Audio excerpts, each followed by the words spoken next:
নমস্কাৰ, মই বিকাশ বেদিয়া আৰু আপোনালোক সকলোকে স্বাগতম জনাইছোঁ আসাম অল মিক্সচাৰ ইউটিউব চেনেলত। মই দৰ্শকসকল, আজি আপোনালোকক মই দেখুৱাবলৈ যত্ন কৰিম অসম জ্যোতি কনিষ্ঠ মহাবিদ্যালয়ৰ যি প্ৰাকৃতিকময় পৰিৱেশ, সেই প্ৰাকৃতিকময় পৰিৱেশৰ সকলো দৃশ্য আৰু আমি হঠাৎ মহাবিদ্যালয়ত কিয় যাবলগীয়া হ'ল, তো আপোনালোকে এনেবোৰ কথা জানিবলৈ ভিডিঅ'টো সম্পূৰ্ণ চাওক, তেতিয়াহ'লে আপোনালোকে সকলো কথা জ্ঞাত হ'ব।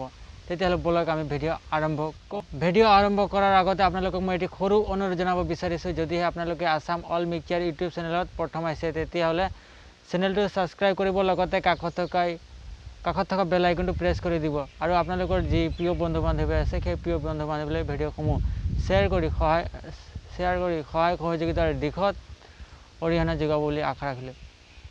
তো দাদা বাইদেউসকল, আপোনালোকক মই প্ৰতিশ্ৰুতি দিয়া মৰ্মে মই ফাইনেলি অসম জ্যোতি কনিষ্ঠ মহাবিদ্যালয়ত আহি উপস্থিত হৈছোঁহি আৰু আপোনালোকক মই দেখুৱাবলৈ যত্ন কৰিম অসম জ্যোতি কনিষ্ঠ মহাবিদ্যালয়ৰ যি চাৰি চৌপাশৰ যি প্ৰাকৃতিকময় পৰিৱেশ আছে, সেই প্ৰাকৃতিকময় পৰিৱেশ আপোনালোকক মই দেখুৱাবলৈ যত্ন কৰিম। আৰু মই মহাবিদ্যালয়ত বহু দিনৰ পৰা অহা নাছিলোঁ, কিন্তু হঠাৎ আজি কিহৰ কাৰণে মই অসম জ্যোতি কনিষ্ঠ মহাবিদ্যালয়ত পদাৰ্পণ কৰিবলগীয়া হ'ল, তো আপোনালোকক সকলো এই ভিডিঅ'ৰ যোগেদি জনাবলৈ চেষ্টা কৰোঁ। তেতিয়াহ'লে বলক আমি আগবাঢ়োঁ।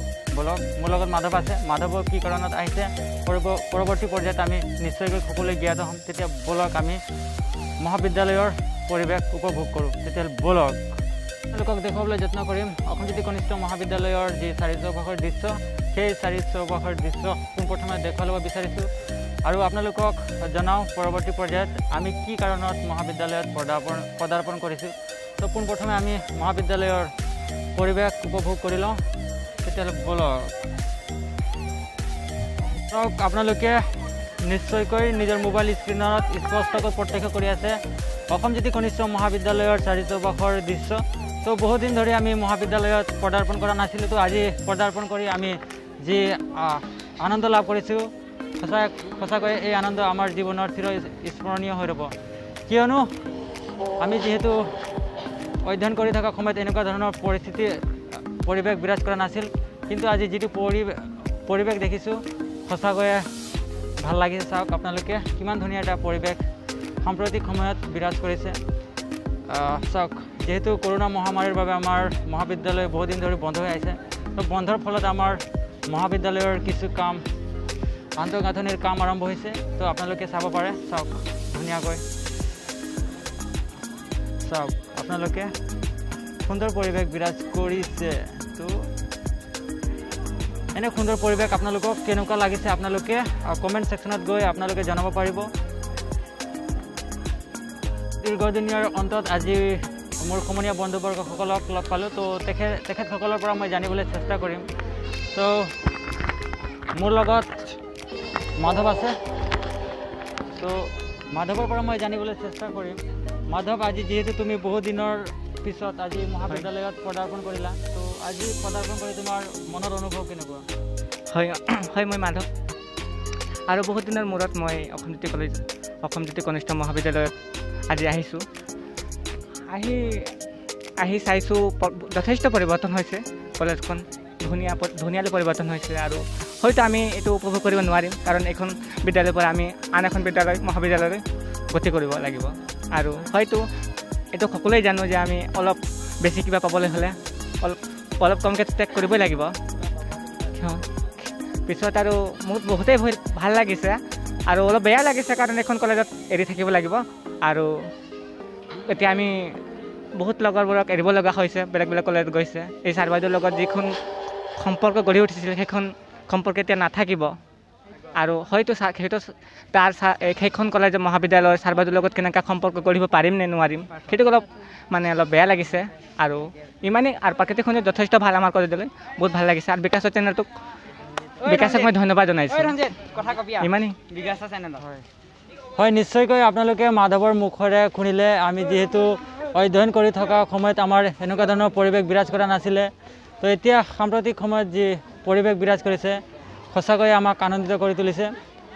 তো যিসকল ছাত্ৰ ছাত্ৰী এই মহাবিদ্যালয়ত পঢ়িব অৰ্থাৎ অধ্যয়ন কৰিব বিচাৰে, তেওঁলোকৰ সংক্ৰান্তত তুমি কি ক'বা? মানে যিসকল ছাত্ৰ ছাত্ৰীয়ে ইয়াত পঢ়িব বিচাৰে তেওঁলোকে কেনেকুৱা ধৰণৰ অধ্যয়ন কৰিব লাগিব হয় যিখিনি এখন বৰ্তমানলৈ ফাৰ্ষ্ট ইয়াৰত এডমিশ্যন কৰিব সিহঁতে ছাৰ বাইদেউৰ কথা সম্পূৰ্ণ মানিব লাগিব আৰু যিকোনো মানে বেয়া পিনে ঢাল খাব নালাগে পঢ়াত মন দিব লাগিব আৰু আমি বদনাম কেতিয়াও অনা নাই বেয়া বদনাম অনা নাই সিহঁতেও নানাক ভালদৰে থাকক আৰু উজ্জ্বল ভৱিষ্যত কামনা কৰিলোঁ হয় নিশ্চয়কৈ মাধৱে গুৰুত্বপূৰ্ণ কথা উল্লেখ কৰিছে তেখেতক মোৰ তৰফৰ পৰা আন্তৰিকতাৰে ধন্যবাদ জ্ঞাপন কৰিছোঁ দীৰ্ঘদিনৰ অন্তত আজি মহাবিদ্যালয় পদাৰ্পণ কৰি মোৰ স্কুলীয়া জীৱনৰ কিছু বন্ধুবৰ্গ লগ পালোঁ তো চানি তোমাৰ পৰা জানিবলৈ বিচাৰিছোঁ কেনেকুৱা লাগিছে আজি ভাল লাগিছে বহুত দিনৰ মূৰত আজি আমাৰ হাইস্কুলৰ সকলো বন্ধু বান্ধৱীকে লগ পাইছোঁ আকৌ বহুত দিনৰ মূৰত আজি কলেজ খুলিছে সেইকাৰণে বহুত ভাল লাগিছে মানে আহি পেলাই বহুত ভাল লাগিছে হয় তো আপোনালোকে নিশ্চয়কৈ নিজৰ মোবাইল স্ক্ৰীণত প্ৰত্যক্ষ কৰিলে চানি উইলছন চাবৰ তেখেতক আজি মহাবিদ্যালয়ত লগ পালোঁ তো তোমাক লগ কৰাৰ কাৰণে ধন্যবাদ জ্ঞাপন কৰিছোঁ ধন্যবাদ বিকাশ হয় বুকুল কিবা ক'ব আছিলে নেকি ক'বলগীয়াতো একো নাই এতিয়া কি ক'ম আৰু আজি প্ৰথম কলেজ আহিছোঁ লকডাউনৰ প্ৰতি লক্ষ্য ৰাখি আজি মানে কলেজ খুলিছে খুবেই ভাল লাগিছে আহি আৰু বিশেষকৈ মই আজিৰ যিটো মোৰ যাত্ৰাৰ লক্ষ্য আছিল সেই লক্ষ্যত মই উপনীত হ'লোঁ তো আজিৰ যাত্ৰাৰ যিটো মোৰ লক্ষ্য আছিল সেই লক্ষ্য মোৰ চাৰ্টিফিকেট আৰু মাৰ্কশ্বিটলৈ যাত্ৰা আছিল তো ফাইনেলি মই চাৰ্টিফিকেট আৰু মাৰ্কশ্বিট মহাবিদ্যালয়ৰ পৰা সংগ্ৰহ কৰিলোঁ তো আপোনালোকে মহাবিদ্যালয়ৰ দৃশ্য উপভোগ কৰি কেনেকুৱা পালে আপোনালোকে কমেণ্ট ছেকশ্যনত গৈ নিজৰ প্ৰতিক্ৰিয়া ব্যক্ত কৰিব পাৰে তো চাওক আপোনালোকে মই মাৰ্কশ্বিটৰ চাৰ্টিফিকেট ল'বলৈ মহাবিদ্যালয়ত পদাৰ্পণ কৰিছিলোঁ আৰু এতিয়াও বহু ছাত্ৰ ছাত্ৰীয়ে মহাবিদ্যালয়ত চাৰ্টিফিকেট আৰু মাৰ্কশ্বিট সংগ্ৰহ কৰিবলৈ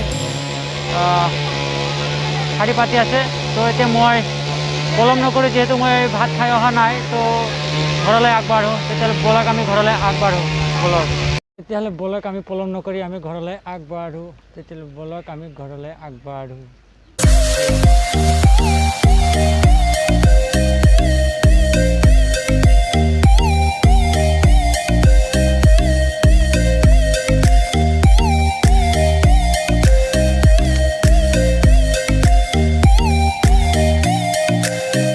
ফাইনেলি মই মহাবিদ্যালয়ৰ পৰা ঘৰত আহি পালোঁ আৰু সদশেষত আপোনালোকক পুনৰবাৰ এটি অনুৰোধ জনাব বিচাৰিছোঁ যদিহে আপোনালোকে আসাম অল মিডিয়াৰ ইউটিউব চেনেল প্ৰথম আহিছে তেতিয়াহ'লে চেনেলটো ছাবস্ক্ৰাইব কৰিব লগতে কাষত থকা বেল আইকনটো প্ৰেছ কৰি দিব আৰু আপোনালোকৰ প্ৰিয় বন্ধু বান্ধৱীলৈ ভিডিঅ'সমূহ প্ৰচাৰ কৰি দিব আৰু আজিৰ এই ভিডিঅ' কেনেকুৱা লাগিছে আপোনালোকে কমেণ্ট ছেকশ্যনত গৈ জনাব পাৰিব তেতিয়াহ'লে আজিলৈ ইমানেই ধন্যবাদ